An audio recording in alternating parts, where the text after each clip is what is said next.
Oh, yay. You know, a little while back, I talked about America's debt and all that a few months ago. And I explained Australia's debt. And, yeah. It turns out we've had around about 300 billion of debt. And at the time, I think I worked it out, not for every man, woman and child, because kids don't work and old age pensioners don't work and stuff like that.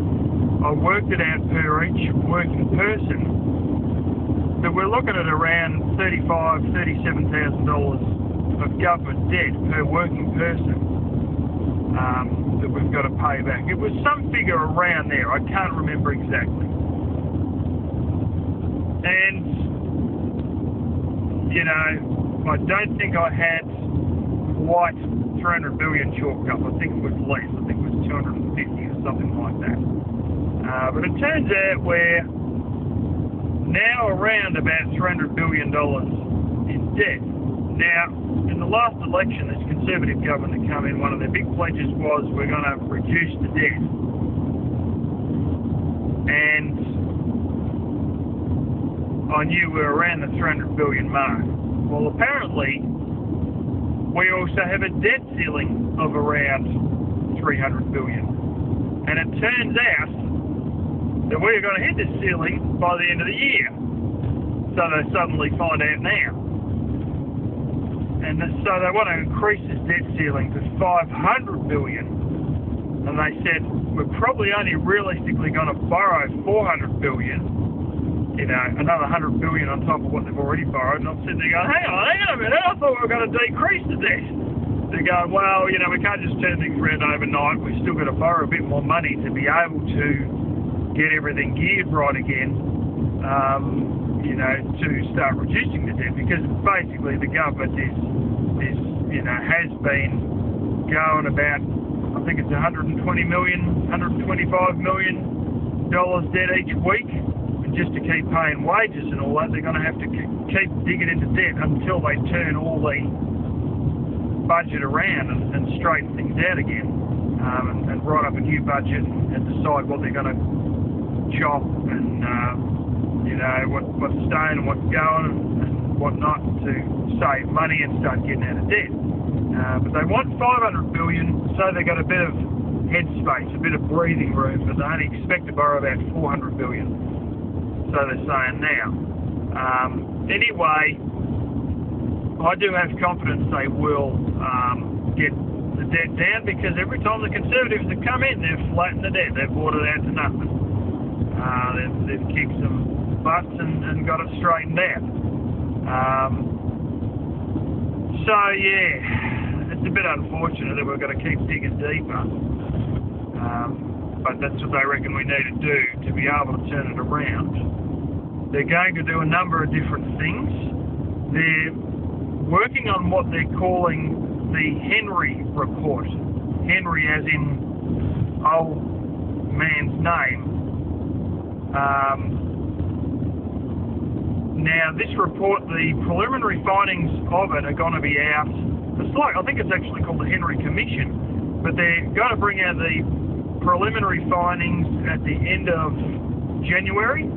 And then I think the full report comes out in either the middle or the end of February. And that's basically going to be the recommendation of what we're going to chop and what stays. They also say we're going to have to privatise something, and they've got what they call Medibank Private, which is a health fund. And it's essentially a health fund for private hospitals. But it was originally started out of an old government system. It was back in the 80s, and my parents were in it in the 80s, and they reckon they're going to sell that off, almost definitely, and there may be something else they've also got to privatise to be able to knock down a bit of this debt.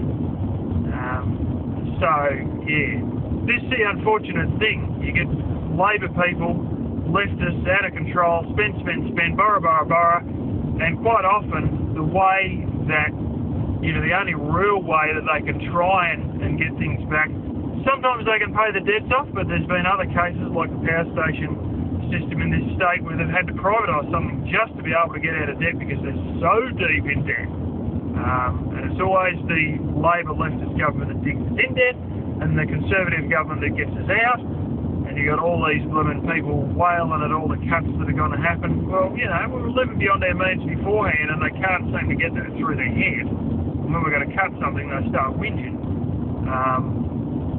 The other one they're going to do is another report that they done in 1996. They've done it once before in 96, they're going to do it again. And that's a report that basically spells out the exact financial position and the expenditure and what it's costing us for absolutely every department in every government shenanigan everywhere. So that one's going to come out as well as the Henry report, which is working out, you know, what we should be cutting and what we're not really getting our value for money for, and stuff like that. And the other one they're intending to do is, strangely enough, that sounds like a bit of a duplication. But the other one they're doing is they're trying to work out if the state governments and the federal governments try and duplicate themselves, i.e. they're both doing the same job, they're both doing the same thing twice. The federal government comes in and does it, and then the state government comes in and does it. You know, if there's anything like that, that's also going to get the chop. So they're going through finally looking for anything that looks like a duplication to be able to chop that in the neck. I remember Ron Paul saying that there are some studies and reports in the US government that are actually done 12 times. I mean, they do the report and then they do it again in this department and that department does it, and it's the exact same report, searching the exact same answers with the exact same question, and they do it 12 times.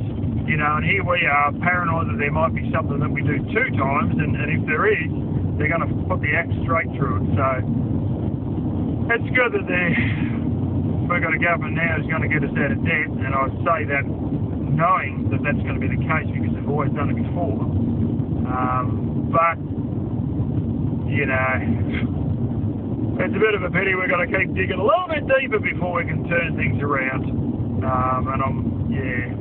I was actually spitting chips when I found out. I was pretty pissed. But that's the thing, you know, like, unless they put everybody off like a government shutdown like Obama had, you ain't going to just start saving money straight away. But, you know, there's so many people with stupid posts doing stupid things. And some of those, they've chopped in the neck already. They strongly don't like carbon tax stuff over here, so all that ministry and all that, they just dissolved that as you know, a ministry as such. The Minister for Carbon Pollution, bang. Minister for Climate Change, bang. All that was just dissolved straight away. Like I'm talking within about the first few days of them being in power. So yeah, there's a lot of other things hopefully that will be getting the chop.